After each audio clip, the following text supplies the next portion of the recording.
வணக்கம். உங்களுக்கு இன்ஃப்ளூயன்சர் ஆகணுமா? உடனடியாக இன்ஃப்ளூயன்சர் ஆகணுமா? ஒரே நாளில் தமிழ்நாடு முழுக்க தெரிஞ்ச ஒரு இன்ஃப்ளூயன்சராக நீங்கள் மாறணுமா? அதுக்கான கோர்ஸ் தான் இந்த வீடியோ. இந்த கோர்ஸோட பேர் இன்ஃப்ளூயன்சர் அசாசின். இப்போ கூட ரீசெண்டாக சுர்ஜித்னு ஒரு சூப்பர் இன்ஃப்ளூயன்சர் தமிழ்நாடு முழுக்க ரீல்ஸு ஷார்ட்ஸ்னு பலரால் கொண்டாடப்பட்டு கொண்டிருக்கிறார். அவர் மாதிரி பல முன்னோடி இன்ஃப்ளூயன்சர்களோட வாழ்க்கை வரலாறை ஆய்வு செஞ்சு அதிலிருந்து உருவாக்கப்பட்ட ஒரு கோர்ஸ் தான் திஸ் இன்ஃப்ளூயன்சர் அசாசின். இப்படி ஒரு இன்ஃப்ளூயன்சராக மாறத்துக்கு முதல்ல நீங்கள் இன்ஸ்டாகிராமில் அக்கௌண்ட் ஓப்பன் பண்ணி ரீல்ஸ் போடணும்னு அவசியம் இல்லை. உங்களுக்காக உங்களோட ஃபோட்டோஸ் வீடியோஸை எடிட் பண்ணி மற்றவங்க வீடியோ போடுவாங்க. அதுக்கு நீங்கள் பண்ண வேண்டியதெல்லாம் ஒன்று தான். ஒரு சிம்பிள் மர்கர். அந்த வார்த்தையை நேராக சொன்னால் யூடியூப்காரன் தலையிலே கொட்டுவான். இப்படி ஒரு இன்ஃப்ளூயன்சராக மாறத்துக்கு நீங்கள் சின்ன வயசுலேருந்தே ட்ரெயின் ஆகியிருக்கணும். அதனுடைய ஆரம்ப ஸ்டேஜ் தான் கடவுள் பக்தி. உங்களுக்கு எக்கச்சக்கமான ஒரு கடவுள் பக்தி இருக்கணும். ஏன்னா கடவுள் பக்தி இருக்கிறவன் தான் எது சொன்னாலும் நம்புவான். அவன் பார்க்காத கடவுள் இருக்குன்னு சொல்லி நம்ப வைக்கிறாங்க. அதை நம்புறவனால இல்லாத எதை சொன்னாலும் நம்ப முடியும். அதனால் முதல்ல நீங்கள் கடவுளை நம்பணும். டேய், அது பிள்ளையார் இருப்புடா, அடிக்காத. Okay mummy. ஏமா எலி அடிச்ச? இதுவும் பிள்ளையார் எலி தானே? இப்படி குதர்க்கமான கேள்விகள் எதுவுமே கேட்காம கடவுளிடம் சரணாகதி அடைய வேண்டும். இப்படி முதல்ல சாமி கிட்ட சரண்டர் ஆனதுக்கப்புறம் இதனுடைய கண்டினியூவேஷனுக்கு உங்கள் பேரண்ட்ஸே உங்களை கூப்பிட்டு போவாங்க. அதுதான் குலசாமி. நீங்கள் சாமியை முதல்ல நம்பிட்டீங்கன்னா அடுத்தது குலசாமியை ரொம்ப கொடூரமாக நம்ப ஆரம்பிச்சிருவீங்க. ஏன்னா இந்த சாமிங்கிறது உங்களோட நேரடியாக கனெக்ட் ஆகியிருக்கக்கூடிய சாமி. அதுக்கான கதைகளை உங்கள் பேரண்ட்ஸே 1க்கு 2 4க்கு 8 பில்டப் பண்ணி நிறைய கதை சொல்லுவாங்க. அந்த கதைகளை சக்கரை பொங்கல் சாப்பிட்டுக்கிட்டு சந்தோஷமாக கேட்டுட்ருக்கணும். இப்போது சாமி குலசாமியாக மாறினதுக்கப்புறம் அந்த குலசாமி உங்களுக்கு ஸ்பெஷல் சாமியாக மாறிடும். ஸோ அந்த குலசாமியின் பெருமைகள் டைரெக்ட்லி கனெக்டட் டு உங்களோட குடும்பத்து பெருமைகள். அந்த குலசாமியோட வீர தீர பராக்கிரம செயல்கள் உங்கள் குடும்பத்து வீர தீர பராக்கிரம செயல்களாக பார்க்கப்படும். சாமி கயிறு கட்டியிருக்கேன், ஒரு பஞ்சு கொடுத்தன்னு வச்சுக்க, பறந்து போயிடுவ. பவர்ஃபுல் சாமி எங்கள் சாமி. முதல்ல சாமி கயிறுன்னு ஒன்று கையில் கட்டும்போது இந்த கயிறில் எப்படி சாமி இருக்கும்னு கேள்வி கேட்காம ஜாதிக்கு ஒரு கயிறை உருவாக்கி ஜாதி கயிறுன்னு ஒன்று கட்டும்போது இந்த கயிறில் எப்படி ஜாதி இருக்கும்னு கேள்வி கேட்க மாட்டான். ஏன்னா அவன் அதுக்கு பழக்கப்பட்டுட்டான். என்ன கொடுத்தாலும் கட்டிக்குவான், என்ன கொடுத்தாலும் நம்பிடுவான். இந்த சாமி கயிறு கழுத்தில் கட்டிட்டு தொங்கிடு. இப்படி குலசாமியோட பெருமை மண்டையில் ஏறினதுக்கப்புறம் அடுத்ததான் அவங்க மண்டையில் ஏற வேண்டியது நம்மளுடைய பாட்டன் பூட்டன். நம்ம வரலாற்றில் பின்னோக்கி சென்றால் நம்மளுடைய மூதாதையர்கள் தான் ராஜராஜ சோழனோட வம்சம் அப்படின்னு சொல்லுவாங்க. இது எப்படி ஒருத்தன் நம்ப முடியும்னு கேட்காதீங்க. இந்த ஸ்டேஜில் என்ன பேய் கதை சொன்னாலும் நம்புகிற அளவுக்கு மைண்டு ஃபிக்ஸ் ஆகிடும். ஏய், உனக்கு தெரியுமா தாமஸ் ஆல்வா எடிசனே எங்கள் ஜாதி தான். நியூட்டன் தெரியுமா? நியூட்டனு அவர் எங்கள் ஆள் தான்.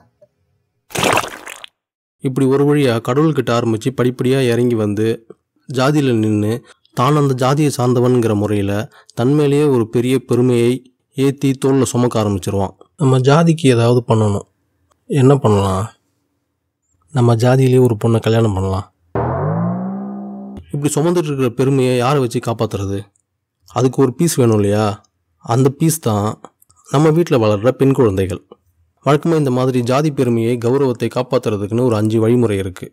1, பெண்ணை பாதுகாப்பாக வளர்ப்பது. 2, பெண்ணை பாதுகாப்பாக படிக்க வைப்பது.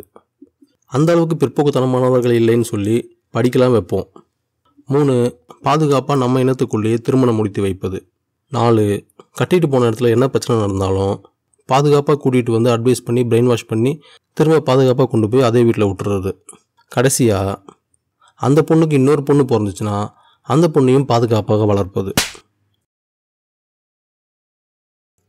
மம்மி, இதை போட்டுக்கவா? இன்னைக்கு வெள்ளிக்கிழமை. #black shirt. ஒரே குடும்பத்தில் வளர்கிற ஒரே ஆணுக்கும் பெண்ணுக்கும் இருக்கிற ஒரே வித்தியாசம் என்னென்னா, இப்படி ஜாதி பெருமை ஏற்றி வளர்க்கப்படுகிற ஒரு ஆண் அவன் என்ன வேணால் பண்ணலாம், எவ்வளோ ஃப்ரீடமாக வேணால் இருக்கலாம். கிணத்தடியில் உட்காந்து தம் அடிக்கலாம், ஃப்ரெண்ட்ஸை கூட்டிகிட்டு போய் கும்பலாக கிரவுண்டில் உட்காந்து தண்ணி அடிக்கலாம், திருவிழாக்களில் கூத்தடிக்கலாம், ஜாதிய விழாக்களில் வண்டியில் உட்காந்துக்கிட்டு கேங் பேங் பண்ணலாம். ஆனால் இப்படி எந்த சுதந்திரமும் இந்த பொண்ணுக்கு இருக்காது. இப்படி பாதுகாப்பா வளர்த்தரே, இப்படி பண்ணிட்டியே.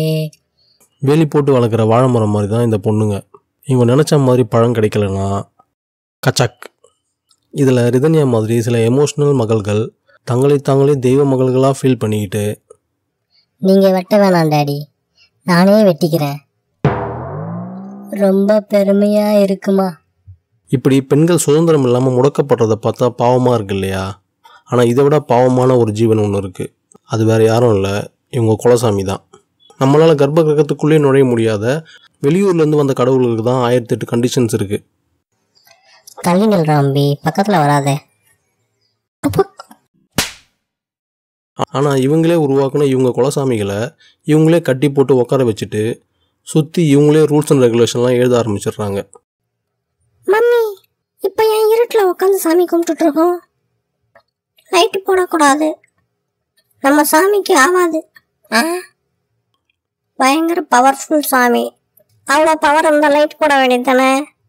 ஏன் இருட்டில் உட்காந்து இருக்காரு?